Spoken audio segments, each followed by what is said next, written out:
Thank you, Ben, for coming to us today and hopefully to give us a wonderful performance thank you. Tonight. Hopefully we can produce. I'm a big fan of yours since more than 15 years, so for me this is really great. a very special evening. Well, thank you so much. And it's also nice to talk to you. My first question, I think, also for people that will be watching this afterwards, is if you could present yourself a little bit to us. What is your origin? What's your background? When did you start your musical career? Okay, yeah. Well, my name's Ben Reel, and I come from a place called South Armagh in Ireland. I know it's in the north of Ireland, but I used to call it Ireland because I see Ireland as a whole country.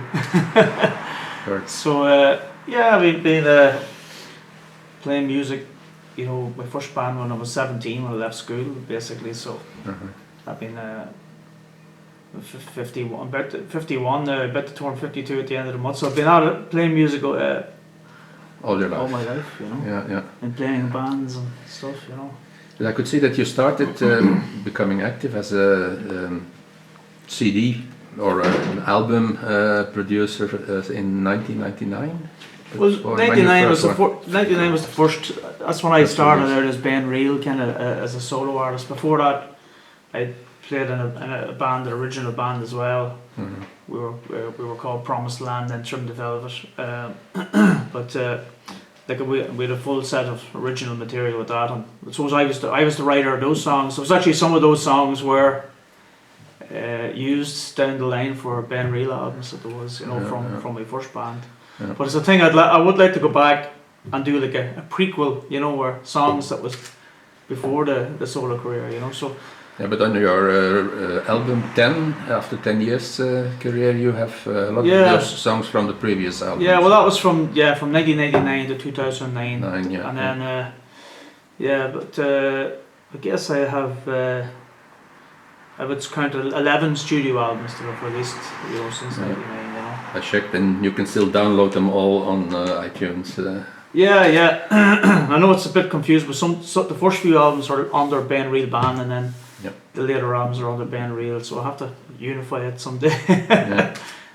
I must say, going through all your records over the almost 25 years now, I find it a bit difficult to label your music. You call it Americana, I think. Yeah, well, but you have soul, folk, even reggae on some songs. Yeah, I don't like being labeled something or put in the box, but everybody in the business wants to put you in a box, But it's I've been influenced by so many different types of music over the years, so I kind of just follow the muse or follow what I'm into at the time, and whatever comes out.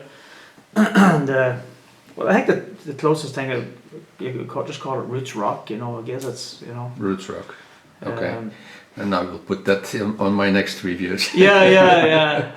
That was one of my questions which you referred to. Is where did you get the inspiration? But did you have people in the music industry that were inspiring you to write this type of music or to go into this direction? Yeah. Well, I think that what the catalyst was when I went to see Bruce Springsteen when I was 13 at Slane Castle, and my mother wasn't going to allow me to go because it was the year before Bob Dylan had played Slane Castle, and there was a riot at the concert, and there was 2 people drowned in the River Boyne.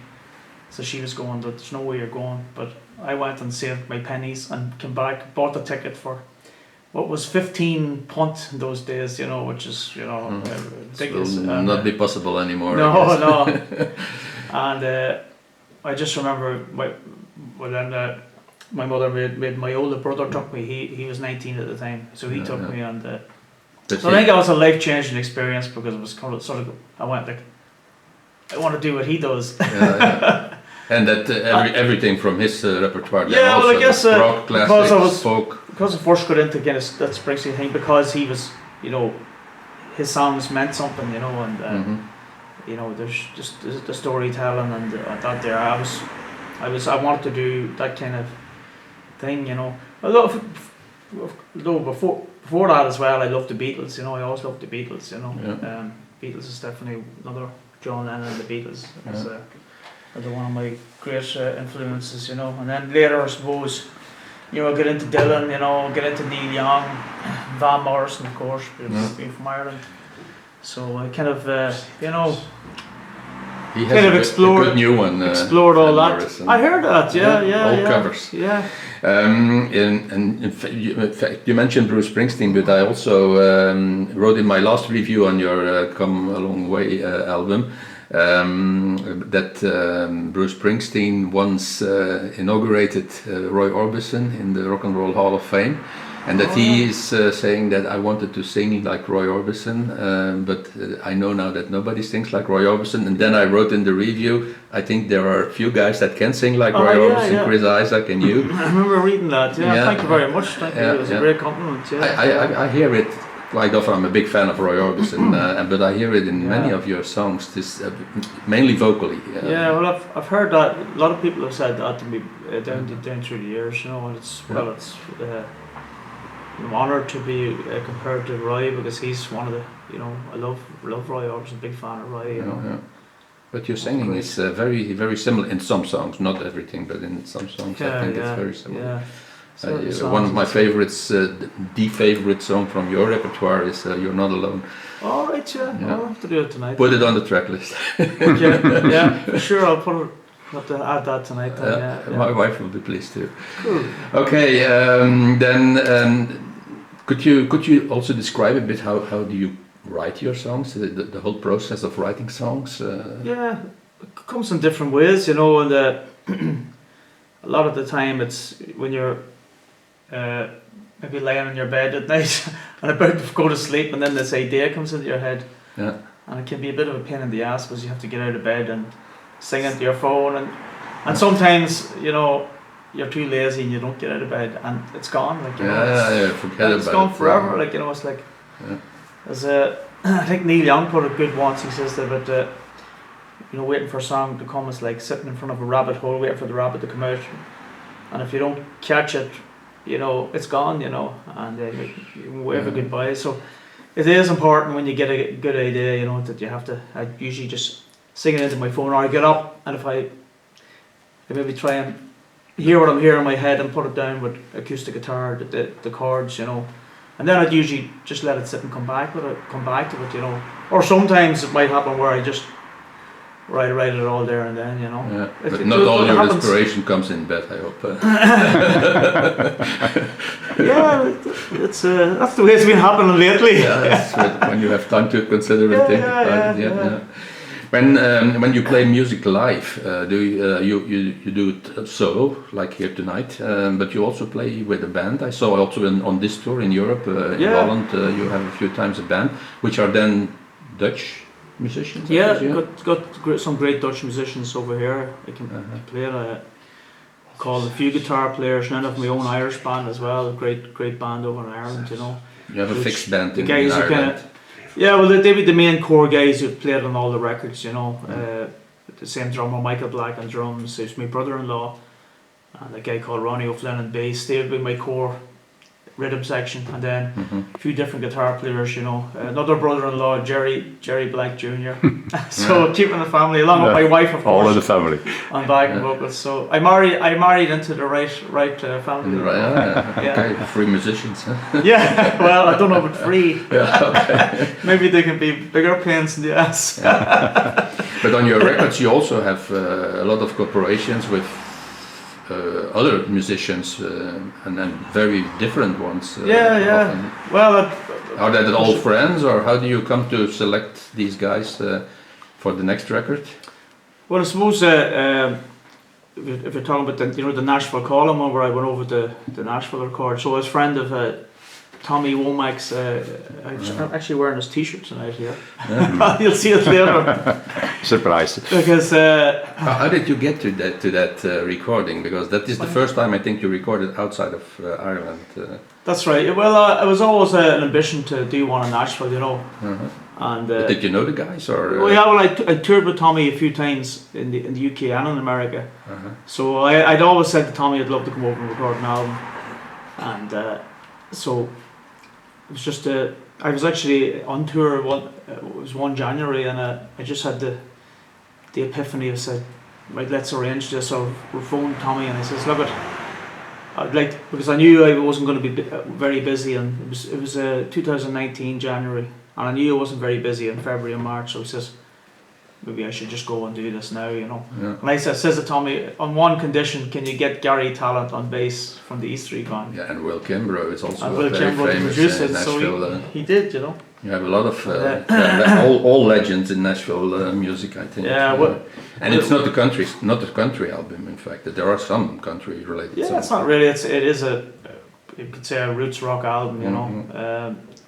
But yeah, there were like them boys. Will Kimbrough in the studio was phenomenal, you know. Oh, yes. Jumping from one instrument to the other, and you know the guys were really great because they knew I was on a budget, and I think we broke the studio record by. We did it the quickest album ever in the studio. Yeah, it's only a few days and everything. Yeah, was everything was done live, you know, and well, just a few overdubs. We did everything, recorded the songs live in 2 days, and then the tour day was used for overdubs, you know, and it was amazing. Even Gary Talent came in the tour day. We didn't need him the tour day because we had got everything done, but he came into the studio any of the tour day and he was watching what was going on. He said he couldn't believe how quick the guys are working, you know. And he comes from the East Street Band, you know. Is there a chance there will be a Nashville Calling again coming? You never know. You never know. Maybe. You maintain the relationship with the guys. Oh yeah. I was over there 2 weeks ago, so you know it's always possible to do something again. Yeah, down the line. Who knows? Okay, your newest record, Come a Long Way, is going to lead you into the celebration of your 25th year of musicianship. Yeah. Or even earlier.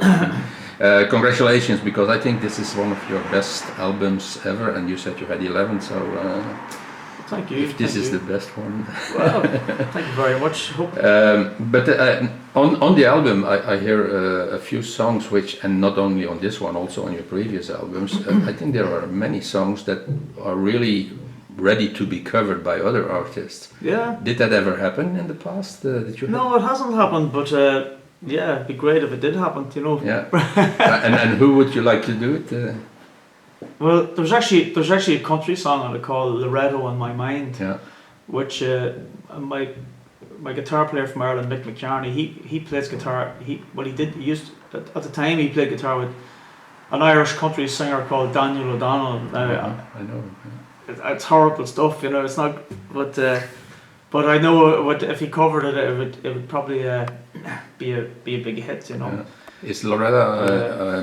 Is that Loretta Lynn that you're referring to? No, it was the story is about actually my brother's mother-in-law. Okay. When she passed away, and she was a Belfast woman called Loretto, you know.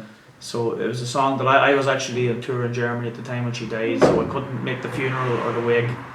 So I wrote the song the night she died and sent it to my brother and his wife, you know, and so they had to listen to it in the wake, you know. Yeah. And so it was on kind of tribute to her, you know. Yeah, on the Nashville the Nashville Calling album, my favorite there is Around the Next Bend. It's again a ballad. I'm a big fan of the ballads. The Next Bend, yeah. But okay, so let's hope that we will have a great show tonight. Great.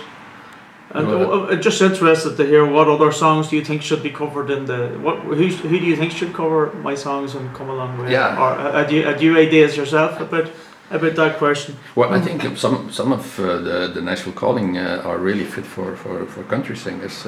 Yeah. But and in Ireland there are also very good artists that could cover those songs. Yeah. I'm really surprised that none of your songs. I didn't detect anything that was covered from your songs. No, nothing has been covered yet. Unfortunately, you know, I have to.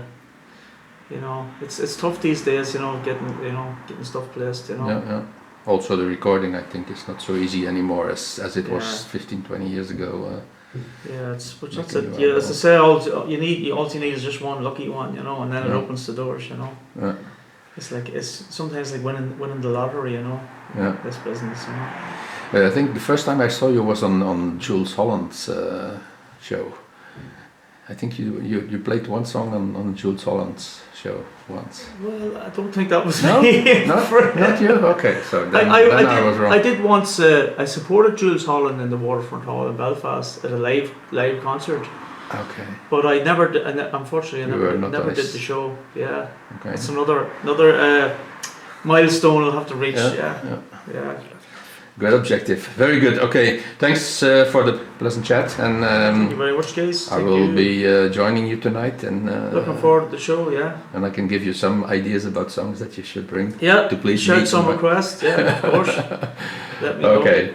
Thanks a lot, Do Ben. my best. Thanks. Okay. Thank you. Good luck. Thank you.